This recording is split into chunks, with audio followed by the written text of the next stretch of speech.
बताएं, राम से चल के राम पे आए। प्रेम कोई हम और न जाने, राम से रूठे राम से माने। राम सिया की करुण कहानी, एक है चंदन एक है पानी। राम सिया राम जय जय राम। राम सिया राम जय जय राम। राम राम दोस्तों, मैं हूँ रेणु भाटिया और आप सुन रहे हैं रब कथा presence Valmiki Ramayana as it is.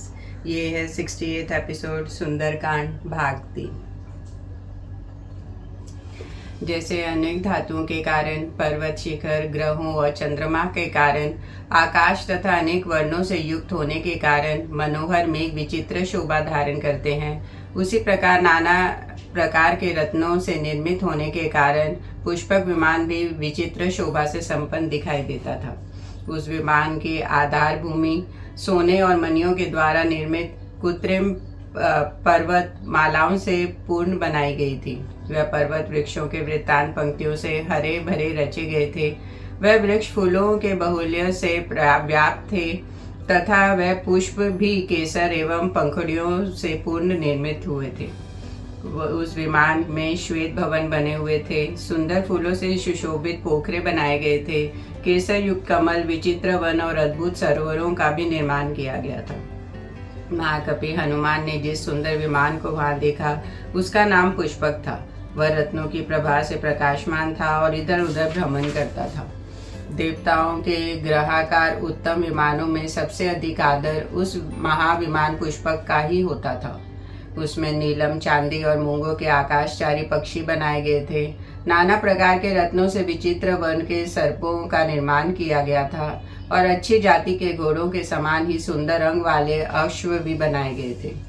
उस विमान पर सुंदर मुख और मनोहर पंख वाले बहुत से ऐसे विहंगम निर्मित हुए थे जो साक्षात कामदेव के सहायक जान पड़ते थे। उनकी पांखें मूंगे और स्वर्ण के बनी हुई फूलों से युक्त थी तथा उन्होंने लीला पूर्वक अपने बांके पंखों को समेट रखा था। उस विमान के कमल मंडित सरोवर में ऐसे हाथी बनाए गए थे जो लक्ष्मी के अभिषेक कार्य में नियुक्त थे। उनकी सूंड बड़ी सुंदर थी। उनके अंगों में कमलों के केसर लगे हुए थे तथा उन्होंने सूंडों में कमल पुष्प धारण किए थे। उनके साथ ही वहां तेजस्वी लक्ष्मी देवी की प्रतिमा भी विराजमान थी जिनकी उन हाथियों द्वारा अभिषेक हो रहा था। उनके हाथ बड़े सुंदर थे। उन्होंने अपने हाथ में कमल पुष्प धारण कर रखा था। इस प्रकार सुंदर केंद्राओं वाले पर्वत के समान तथा वसंत ऋतुओं में सुंदर कोटरों वाले परम सुगंध युक्त वृक्ष के समान उस शोभायमान मनोहर विमान में पहुंचकर हनुमान जी बड़े विस्मित हुए। तदनंतर दशमुख रावण के बाहुबल से पालित उस प्रशंसित पुरी में जाकर चारों ओर घूमने पर भी पति के गुणों के वेग से पराजित अत्यंत दुखिनी और परम पूजनीय जनक किशोरी सीता को न देखकर कपिवर हनुमान बड़ी चिंता में पड़ गए। महात्मा हनुमान जी अनेक प्रकार से परमार्थ चिंतन में तत्पर रहने वाले कृतात्मा, सन्मार्गगामी तथा उत्तम दृष्टि रखने वाले थे। इधर उधर बहुत घूमने पर भी उन महात्माओं को जानकी जी का पता न लगा। तब उनका मन बड़ा दुखी हो गया। रावण के भवन के मध्य भाग में खड़े हुए महाबुद्धिमान पवन कुमार कपिवर हनुमान जी ने मणि तथा रत्नों से जड़ित एवं तपे हुए स्वर्णमय गवाक्षों की रचना से युक्त उस विशाल विमान को पुनः देखा। उसकी रचना, सौंदर्य आदि की दृष्टि से नापा नहीं जा सकता था। उसका निर्माण अनुपम रीति से किया गया था। स्वयं विश्वकर्मा ने ही उसे बनाया था और बहुत उत्तम कहकर उसकी प्रशंसा की थी। तब वह आकाश में उठकर वायु मार्ग में स्थित होता था। तब वह सौर्य मार्ग के चिन्ह सा सुशोभित होता था। इसमें कोई ऐसी वस्तु नहीं थी जो अत्यंत प्रयत्न से बनाई गई हो तथा वहाँ कोई भी ऐसा स्थान या विमान का अंग नहीं था जो बहुमूल्य रत्न से जड़ित न हो। उनमें से जो विशेषताएं थी वह देवताओं के विमानों में भी नहीं थी। उसमें कोई ऐसी चीज नहीं थी जो बड़ी भारी विशेषता से युक्त न हो। रावण ने जो निराहार रहकर तप किया था और भगवान के चिंतन में चित्त को एकाग्र किया था, इससे मिले हुए पराक्रम के द्वारा उसने उस विमान पर अधिकार प्राप्त किया था। मन में जहाँ भी जाने का संकल्प उठता वह उस विमान में पहुंच जाता था। अनेक प्रकार के विशेष निर्माण कलाओं द्वारा तथा विमान की रचना हुई थी तथा वहाँ तहाँ से प्राप्त की गई दिव्य विमान निर्मोचित विशेषताओं से उसका निर्माण हुआ था। वह स्वामी के मन का अनुसरण करते हुए बड़ी शीघ्रता से चलने वाला, दूसरों के लिए दुर्लभ और वायु के समान वेग पूर्वक आगे बढ़ने वाला था तथा श्रेष्ठ आनंद के भागी और बड़े चढ़े तप वाले पुण्यकारी महात्माओं का ही वह आश्रय था। वह विमान गति विशेषक आश्रय ले व्योम रूप देश विशेष में स्थित था। आश्चर्यजनक विचित्र वस्तुओं का समुदाय उसमें एकत्रित किया गया था। बहुत सी शालाओं के कारण उसकी शोभा बढ़ रही थी। वह शरद ऋतुओं के चंद्रमा के समान निर्मल और मन को आनंद प्रदान करने वाला था। विचित्र छोटे छोटे शिखरों से युक्त किसी पर्वत के प्रधान शिखर की जैसी शोभा होती है, उसी प्रकार अद्भुत शिखर वाले उस पुष्पक विमान की भी शोभा हो रही थी, जिनके मुखमंडल कमलों से सुशोभित तथा नेत्र घूमते और घूरते रहने वाले थे, निमेष रहित तथा बड़े बड़े थे। वह अपरिमित भोजन करने वाले, महान वेगशाली, आकाश में विचरने वाले तथा रात में भी दिन के समान ही चलने वाले सहस्त्र भूतगण जिसका भार वहन करते थे, वो वसंत कालिक पुष्प पंज के समान रमणीय दिखाई देता था और वसंत मानस से भी अधिक सुहावना दृष्टिगोचर होता था। उस उत्तम पुष्पक विमान को वानर शिरोमणि हनुमान जी ने वहां देखा। लंकावती सर्वश्रेष्ठ महान ग्रह के मध्य भाग में पवन पुत्र हनुमान जी ने देखा एक उत्तम भवन शोभा पा रहा है। वह बहुत ही निर्मल और विस्तृत था। उसकी लंबाई 1 योजन की और चौड़ाई आधे योजन की थी। राक्षस राज रावण का विशाल भवन बहुत ही अट्टालियों से व्याप्त था। विशाल रोचना वेदय नंदिनी सीता जी की खोज करते हुए शत्रुसूदन हनुमान जी उस भवन में सब और चक्कर लगाते फिरे। बल वैभव से संपन्न हनुमान राक्षसों के उस उत्तम आवास का अवलोकन करते हुए एक ऐसे सुंदर ग्रह में पहुंचे जहाँ राक्षस राज रावण निजी निवास स्थान था। 4 दांत और 3 दांतों वाले हाथी उस विस्तृत भवन को चारों ओर से घेर कर खड़े थे और हाथों में हथियार लिए बहुत से राक्षस उसकी रक्षा करते थे। रावण का महल उसकी राक्षस जातीय पत्नियों और पराक्रम पूर्वक हरकर लाई हुई राजकन्याओं से भरा हुआ था। इस प्रकार नर नारियों से भरा हुआ वह कोलापुर भवन नाके और मगरों से व्याप्त, तिमिंगलों और मत्स्यों से पूर्ण, वायु वेग से विशुद्ध तथा सर्पों से आवृत महासागर के समान प्रतीत होता था। जो लक्ष्मी कुबेर चंद्रमा और इंद्र के यहाँ निवास करती थी, वह ही और भी सुरमय रूप से रावण के घर में नित्य ही निश्चल होकर रहती थी। जो समृद्ध महाराज कुबेर यम और वरुण के यहाँ दृष्टिगोचर होती थी, वही अथवा उससे भी बढ़कर राक्षसों के घरों में देखी जाती थी। उस महल के मध्यम भाग में एक दूसरा भवन था जिसके निर्माण बड़े सुंदर ढंग से किया गया था। वह भवन बहुसंख्य मत वाले हाथियों से युक्त था। पवन कुमार हनुमान जी ने फिर उसे देखा। वह सब प्रकार से रत्नों से विभूषित पुष्पक नामक दिव्य विमान सर्वलोक में विश्वकर्मा ने ब्रह्मा जी के लिए बनाया था। कुबेर ने बड़ी भारी तपस्या करके उसे ब्रह्मा जी से प्राप्त किया और फिर कुबेर को बलपूर्वक परास्त करके राक्षस राज रावण ने उसे अपने हाथ में ले लिया। उससे भेड़ियों की मूर्तियों से युक्त सोने चांदी के सुंदर खंभे बनाए गए थे, जिनके कारण वह भवन अद्भुत कांति से उत्पादित हो रहा था। उससे सुमेरु और मंदराचल के समान ऊंचे अनेक गुप्त ग्रह और मंगल भवन बने थे, जो अपनी ऊंचाइयों से आकाश में रेखा सी खींचती हुई जान पड़ते थे। उनके द्वारा वह विमान सब ओर से सुशोभित होता था। उनका प्रकाश अग्नि और सूर्य के समान था। विश्वकर्मा ने बड़ी कारीगरी से उसका निर्माण किया था। उसमें सोने की सीढ़ियां और अत्यंत मनोरम उत्तम वेदियां बनाई गई थी। सोने और स्वास्तिक के झरोके और खिड़कियां लगाई गई थी। इंद्रनील और महानील मणियों की श्रेष्ठतम वेदियां रची गई थी। उसकी फर्श विचित्र मूंगे, बहुमूल्य मन्य तथा अनुपम गोल गोल मोतियों से जड़ी गई थी, जिससे वह विमान की शोभा हो रही थी। महाकपि हनुमान जी उस दिव्य पुष्पक विमान पर चढ़ गए जो नाना प्रकार के सुंदर कुटागारों से अलंकृत था। वहां बैठकर वह सब और फैली हुई नाना प्रकार के पेय, भक्ष्य और अन्न की दिव्य गंध सूंघने लगे। वह गंध मूर्तिमान पवन से प्रतीत होती थी। जैसे कोई बंधु बांधव अपने उत्तम बंधु को अपने पास बुलाता है, उसी प्रकार वह सुगंध उन महाबली हनुमान जी को मानो यह कहकर इधर चले आओ, जहाँ रावण था वहां बुला रही थी। तदनंतर हनुमान ने उस ओर प्रस्थित हुए। आगे बढ़ने पर उन्हें एक बहुत बड़ी हवेली दिखी जो बहुत ही सुंदर और सुखद थी। वह हवेली रावण को बहुत ही प्रिय थी, ठीक जैसे पति को कांति में सुंदर पत्नी अधिक प्रिय होती है। उसमें मणियों की सीढ़ियां बनी थी और सोने की खिड़कियां उसकी शोभा बढ़ाती थी। उसकी फर्श स्वस्तिक मणियों से बनी थी तथा बीच बीच में हाथी के दांतों द्वारा विभिन्न प्रकार की आकृतियां बनी थी। मोती, हीरे, मूंग, चांदी और सोने के द्वारा भी उनमें अनेक प्रकार के आकार अंकित किए गए थे। अपने अत्यंत ऊंचे स्तंभ रूपी पंखों से मानो वह आकाश से उड़ती हुई सी जान पड़ती थी। उसके भीतर पृथ्वी के वन, पर्वत आदि चिन्हों के अंकित एक बहुत बड़ा कालीन बिछा हुआ था। उस हवेली में बहुमूल्य बिछौने बिछे थे तथा स्वयं राक्षसा रावण उसमें निवास करता था। वह अगरु नामक धूप के धुएं से धूमिल दिखाई देती थी, किंतु वास्तव में हंस के समान श्वेत एवं निर्मल थी। पत्र पुष्पक के उपहार से वह शाला चितकबरी सी जान पड़ती थी, अथवा वशिष्ठ मुनि की शबला गौ की भांति संपूर्ण कामनाओं की देने वाली थी। उसकी कांति बड़ी ही सुंदर थी। वह मन को आनंद देने वाली तथा शोभा को सुशोभित करने वाली थी। उसे देखकर हनुमान जी यह तर्क वितर्क करते लगे कि संभव है यही स्वर्गलोक या देवलोक हो।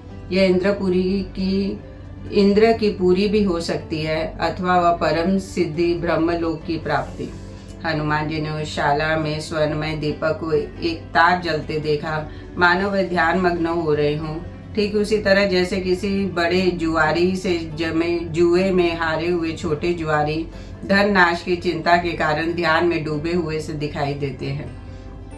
तदनंतर हनुमान जी ने कालीन पर बैठी हुई सहस्त्र सुंदरी स्त्रियां देखी, जो रंग बिरंगे वस्त्र और पुष्पमाला धारण किए अनेक प्रकार के वेशभूषाओं से सुशोभित थी।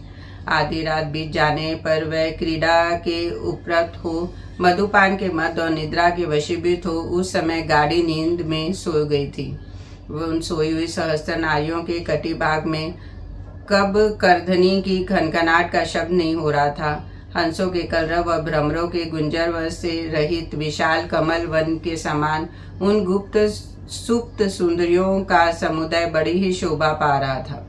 रात्रि के अंत में खिले हुए कमलों के समान उन सुंदरियों के जो मुखरबिंद हर्ष से उत्फलित दिखाई देते थे, वह ही फिर रात आने पर सो जाने के कारण मुंदे हुए दल वाले कमलों के समान शोभा पा रहे थे।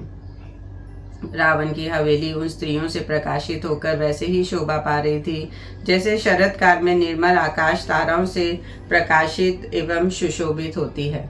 उस समय हनुमान जी को ऐसा मालूम हुआ कि स्वर्ग से भोगावशिष्ट पुण्यों के साथ जो ताराएं नीचे गिरती है, वह सब की सब मानो यहाँ इन सुंदरियों के रूप में एकत्रित हो गई है। किन्हीं के मस्तक की बिंदियां पूछ गई थी, किन्हीं के नुपुर पैरों से निकल के दूर जा पड़े थे और किन्हीं सुंदरियों युवतियों के हाथ टूटकर उनके बगल में पड़े थे। किन्हीं के कानों के कुंडल गिर गए थे, किन्हीं के पुष्पमालाएं मछली आदि जाकर छिन छिन हो गई थी। इससे वह महान वन में गजराज द्वारा दली मली गई फूली लताओं के समान प्रतीत होती थी।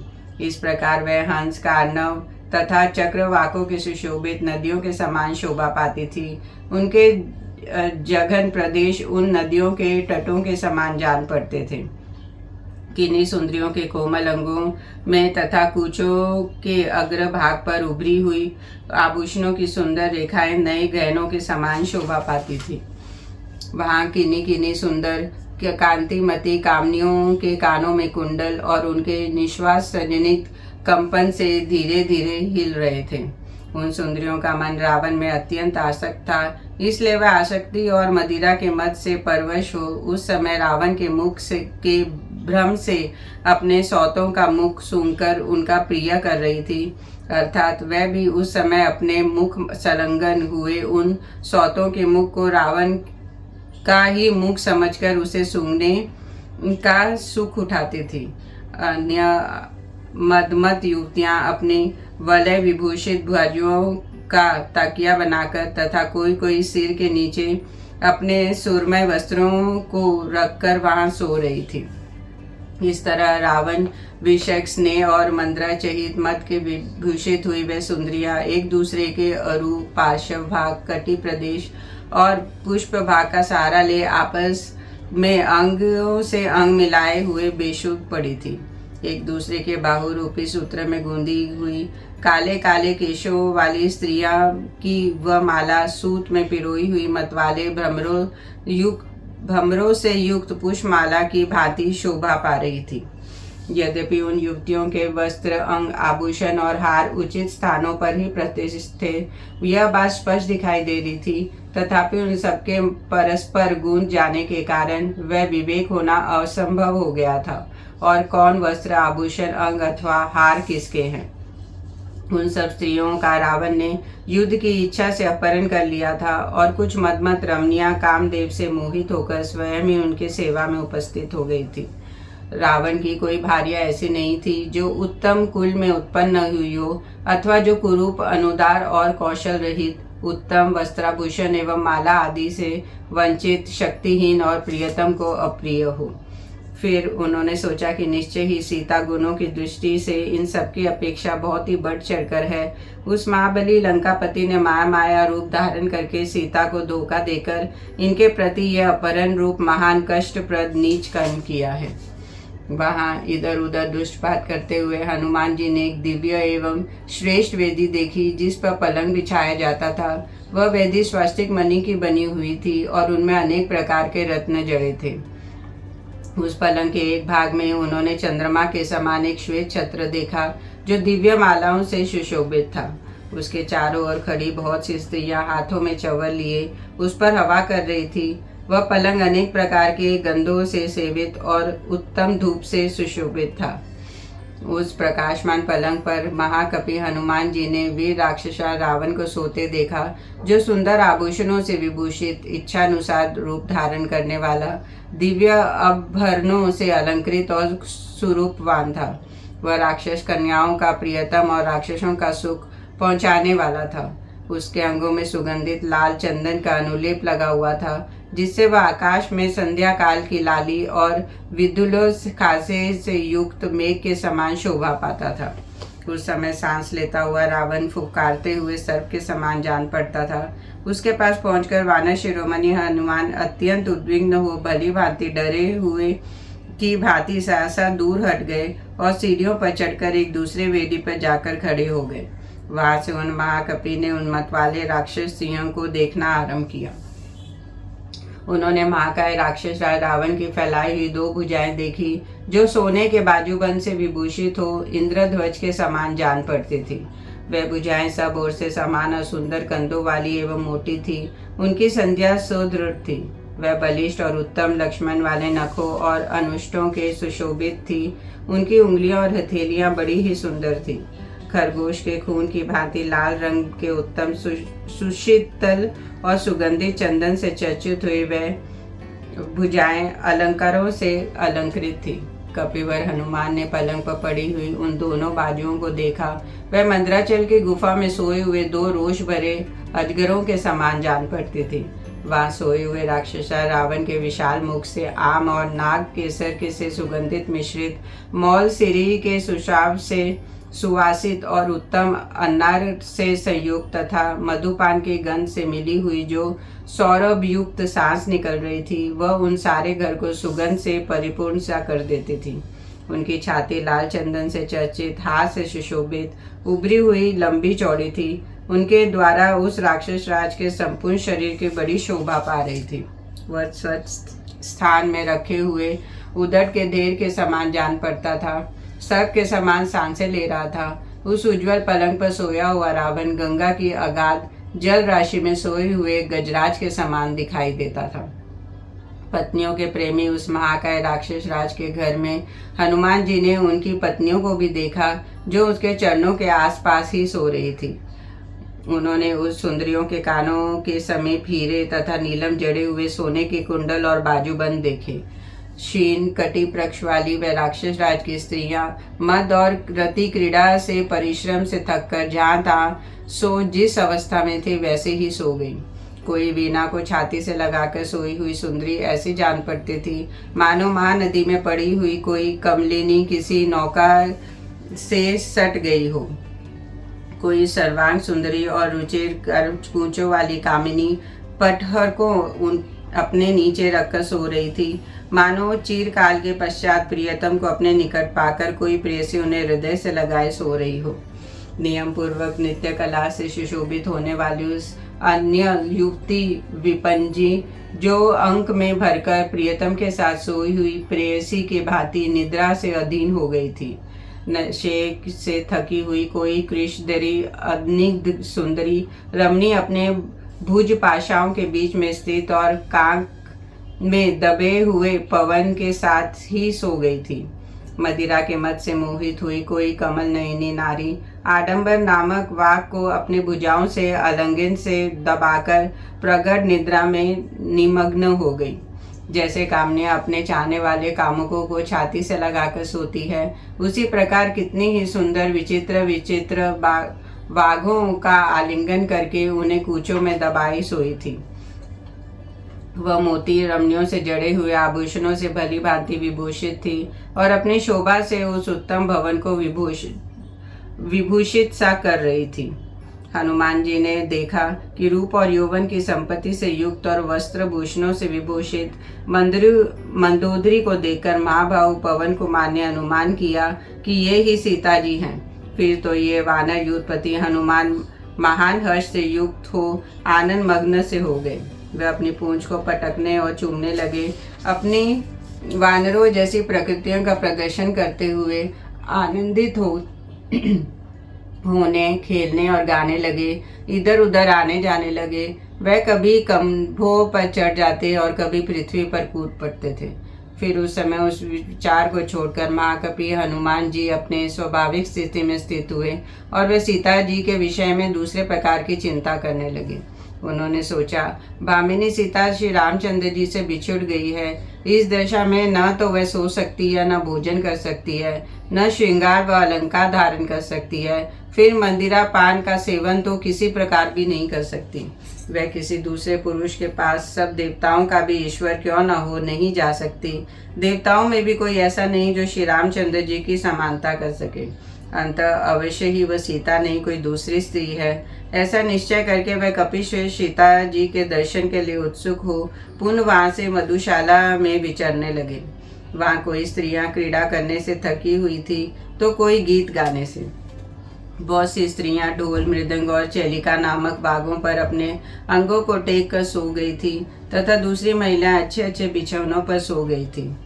दूसरे स्थान पर उन्होंने ऐसी सहस्त्र सुंदरियों युवतियों को सोते देखा जो आपस में रूप सौंदर्य की चर्चा करती हुई लेटी थी। उन सबके बीच में महाबाहु राक्षस राज रावण विशाल गौशाल में श्रेष्ठ गौों के बीच सोए हुए सांड की माती शोभा पा रहे थे। उन महाकाय राक्षस राज के भवन में कपिश्रेष्ठ हनुमान जी ने वह पान भूमि देखी जो संपूर्ण मनोवंचित भोगों से संपन्न थी। उन मधुशाला में अलग अलग मृगों, भैंसों और असुरों के मांस रखे थे जिन्हें हनुमान जी ने देखा। क्रकल नामक पक्षी, भांति भांति के बकरे, खरगोश आदि खाए हुए भैंस, एक शल्य नामक मत्स्य और भेड़े, ये सब के सब रान पकाकर रखे हुए थे। इनके साथ अनेक प्रकार की चटनियाँ भी थी। भांति भांति के पेय और भक्ष्य पदार्थ में विद्यमान थे। जीभ की शिथिलता दूर करने के लिए खटाई और नमक के साथ भांति भांति के राग और खांडव भी रखे गए थे। यत्र तत्र रखी हुई सहज शैयाओं और सुंदर स्वर्णमय सिंहासनों से शोभित होने वाली वह मधुशाला ऐसी जगमगा रही थी जैसे बिना आग के ही जलती हुई सी दिखाई देती हो। अच्छे अच्छे छौंक बघार से तैयार किए गए नाना प्रकार के विविध मांस चतुर रसोइयों द्वारा बनाए गए हुए थे तथा पान भूमि के पृथक पृथक सजाकर रखे गए थे। उनके साथ ही स्वच्छ दिव्य सुराएं और कृत्रिम सुराएं भी वहां रखी गई थी।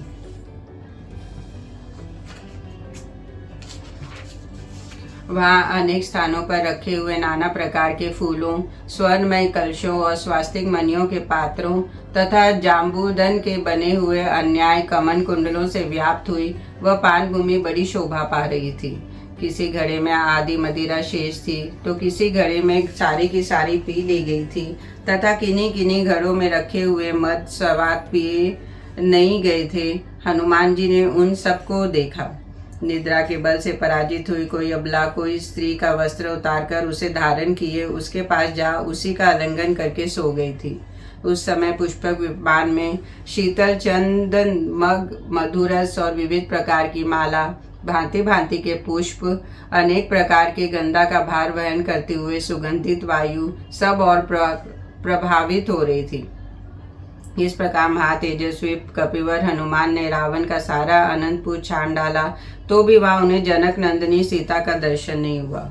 वह सोती हुई स्त्रियों को देखते देखते महाकपि हनुमान धर्म के भय से शंकित हो उठे। उनके हृदय में बड़ा भारी संदेह उपस्थित हो गया। वह सोचने लगे, इस तरह गाढ़ निद्रा में सोई हुई पराई स्त्रियों को देखना अच्छा नहीं है। यह तो मेरे धर्म का अत्यंत विनाश कर डालेगा। मेरी दृष्टि अब तक कभी पराई स्त्रियों पर नहीं पड़ी थी। यहीं आने पर मुझे पराई स्त्रियों का अपहरण करने वाले इस पापी रावण का भी दर्शन हुआ। ऐसे पापी को देखना भी धर्म का लोप करने वाला होता है। तदनंतर मनस्वी हनुमान जी के मन में एक दूसरी विचारधारा उत्पन्न हुई। उनका चित्त अपने लक्ष्य में सुस्थिर था। अंत वह नई विचारधारा उन्होंने अपने कर्तव्य का ही निश्चय कराने वाले थे। वे सोचने लगे कि इसमें संदेह नहीं कि रावण की स्त्रियां निशंक सो रही है और उसी अवस्था में मैंने उन सबको अच्छी तरह देखा है, तथापि मेरे मन में कोई विकार नहीं उत्पन्न हुआ। संपूर्ण इंद्रियों में शुभ और अशुभ अवस्थाओं में लगने की प्रेरणा देने में मन ही कारण है, किंतु मेरा वह मन पूर्णतः स्थिर है। विदय नंदिनी सीता को दूसरी जगह में ढूंढ भी तो नहीं सकता था, क्योंकि स्त्रियों को ढूंढते समय उन्हें स्त्रियों के ही बीच में देखा जाता है। जिस जीव की जो जाति होती है उसी में उसे खोजा जाता है। खोई हुई युवती स्त्री को हरिणियों के बीच में नहीं ढूंढा जा सकता। अंतपुर का निरीक्षण करते हुए पराक्रमी हनुमान ने देवताओं, गंधर्वों, नागों की कन्याओं को वहां देखा, किंतु जनक नंदिनी सीता को नहीं देखा। फिर वह श्रीमान पवन कुमार उस पान भूमि को छोड़कर अन्य सब स्थानों में उन्हें बड़े यत्न का आश्रय लेकर खोजना आरंभ किया। उस राजभवन के भीतर स्थित हुए हनुमान जी सीता के दर्शन के लिए उत्सुक हो क्रमश लता मंडपों में, चित्रशालाओं में तथा रात्रिकालिक विश्राम गृहों में गए, किंतु वहां भी उन्हें परम सुंदरी सीता के दर्शन नहीं हुए।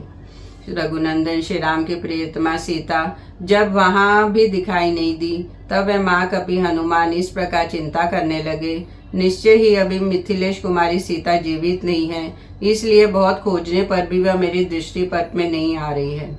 सती साध्वी सीता उत्तम आर्य मार्ग पर स्थित रहने वाली थी। वह अपने शील और सदाचारी की रक्षा में तत्पर रही हैं, इसलिए निश्चय ही इस दुराचारी राक्षस राज ने उन्हें मार डाला होगा।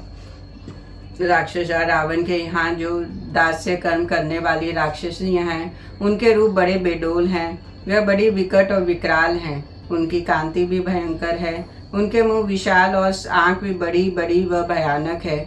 उन सबको देखकर जनक राज नंदिनी ने भय के मारे प्राण त्याग दिए होंगे। सीता का दर्शन न होने से मुझे अपने पुरुषार्थ का फल नहीं प्राप्त हो सकता। इधर वानरों के साथ सुदीर्घ काल तक इधर उधर भ्रमण करके मैंने लौटने की अवधि भी बिता दी है। अंत अब मेरा सुग्रीव के पास जाने का भी मार्ग बंद हो गया है, क्योंकि वह वानर बड़ा बलवान और अत्यंत कठोर दंड देने वाला है। मैंने रावण का सारा अनंतपुर छान डाला, एक एक करके रावण की समस्त स्त्रियों को भी देख लिया, किंतु अभी तक साध्वी सीता के दर्शन नहीं हुए। अंत मेरा समुद्र लंघन का सारा परिश्रम व्यर्थ हो गया। जब मैं लौट कर जाऊंगा तब सारे वानर मिलकर मुझसे क्या कहेंगे। वह पूछेंगे, वीर वहां जाकर तुमने क्या किया, ये मुझे बताओ। किंतु जनक नंदिनी सीता को न देखकर मैं उन्हें क्या उत्तर दूंगा। सुग्रीव के निश्चय किए हुए समय का उल्लंघन कर देने पर अब मैं निश्चय ही आमरण उपवास करूंगा।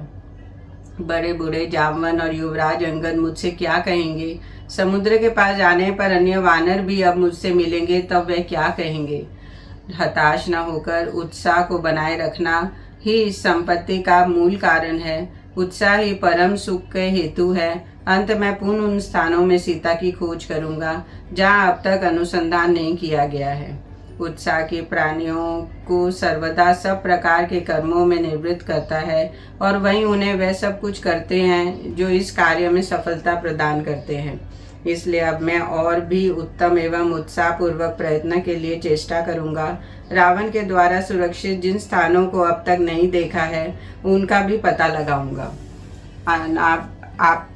आपानशाला, पुष्पगृह, चित्रशाला, क्रीडागृह, इन सब में मैं सब जगह खोजना आरंभ करूंगा। वह भूमि के भीतर बने हुए घरों में, चौराहों पर बने हुए मंडपों में तथा घरों को लांघकर उनसे थोड़ी ही दूर पर बने हुए विलास भवनों में सीता की खोज करने लगे। घरों के दरवाजों को खोल देते, कहीं किवाड़ बंद कर देते, किसी के भीतर घुसकर देखते और फिर निकल जाते थे। उन महाकपि ने वहां के सब स्थानों में विचरण किया। रावण के अनंतपुर में कोई 4 अंगुल का भी ऐसा स्थान नहीं रह गया जहाँ कपिवर हनुमान न पहुंचे हों। हनुमान जी ने जगह जगह नाना प्रकार के आकार वाली कुरूप और विकट राक्षसियां देखी, किंतु वहां उन्हें जनक जी का दर्शन प्राप्त नहीं हुआ। हनुमान जी ने सुंदर, नितंब और पूर्ण चंद्रमा के समान मनोहर मुख वाली बहुत सी नाग कन्याएं भी वहां देखी, किंतु जनक किशोरी के उन्हें दर्शन नहीं हुए। राक्षस राज के द्वारा नाग सेना को मत कर बलात्कार हर कर लाई गई नाग कन्याओं को वह पवन कुमार ने वहां देखा, किंतु जनक जी की उन्हें दृष्टि गोचर नहीं हुई।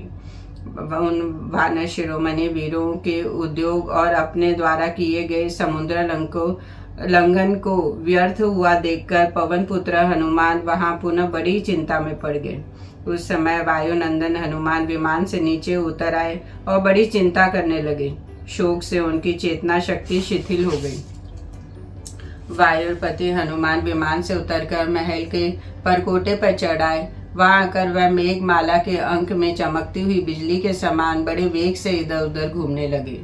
मैंने श्री रामचंद्र जी का प्रिय करने के लिए कई बार लंका को छान डाला, किंतु सर्वांग सुंदरी विदय नंदिनी सीता मुझे कहीं भी दिखाई नहीं देती। मैंने यहाँ के छोटे तालाब, पोखरे, सरोवर, नदियाँ, पानी के आसपास के जंगल और दुर्गम पहाड़ सब देख डाले। गिरिराज संपाति ने तो सीता जी को यहाँ रावण के महल में बताया था, फिर भी न जाने क्यों वे दिखाई नहीं देती। क्या रावण के द्वारा बलपूर्वक हर कर लाई गई विदय नंदिनी मिथिलेश कुमारी जनक दुलारी सीता कभी विवश होकर रावण की सेवा में उपस्थित हो सकती है? यह असंभव है। मैं समझता हूँ कि श्री रामचंद्र जी के बाणों से भयभीत हो वह राक्षस अब सीता को लेकर शीघ्रता पूर्वक आकाश में उछला है। उस समय कहीं बीच में ही वह छूटकर गिर पड़ी हूँ।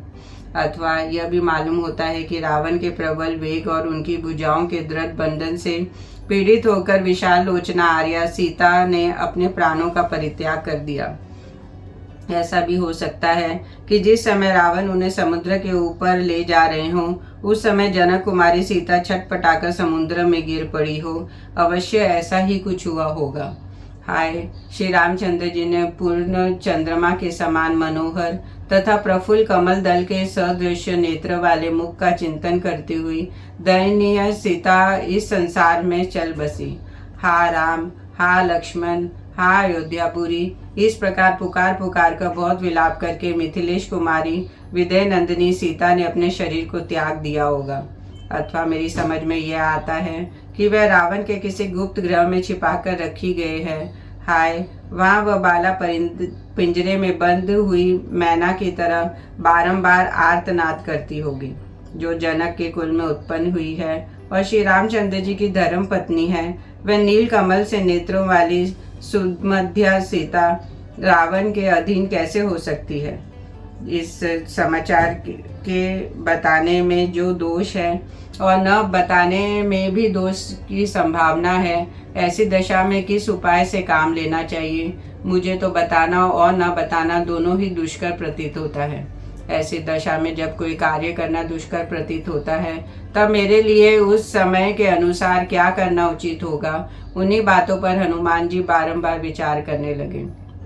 यदि मैं सीता जी को देखे बिना यहाँ से वानर राजपुरी किष्किंधा को लौट जाऊंगा तो मेरा पुरुषार्थ ही क्या रह जाएगा।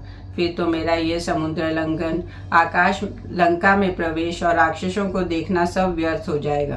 किष्किंधा में पहुंचने पर मुझसे मिलकर सुग्रीव, दूसरे वानर तथा वह दोनों दशरथ राजकुमार भी क्या कहेंगे। यदि वहां जाकर मैं श्री रामचंद्र जी से यह कठोर बात कह दूं कि मुझे सीता का दर्शन नहीं हुआ, तो वह प्राणों को परित्याग कर देंगे। सीता जी के विषय में ऐसे रूखे, कठोर, तीखे और इंद्रियों को संताप देने वाले दुर्वचन को सुनकर वह कदापि जीवित नहीं रहेंगे। उन्होंने संकट में पड़कर प्राणों का परित्याग का संकल्प करते देख उनके प्रति अत्यंत अनुराग रखने वाले बुद्धिमान लक्ष्मण भी जीवित नहीं रहेंगे। जय श्री राम।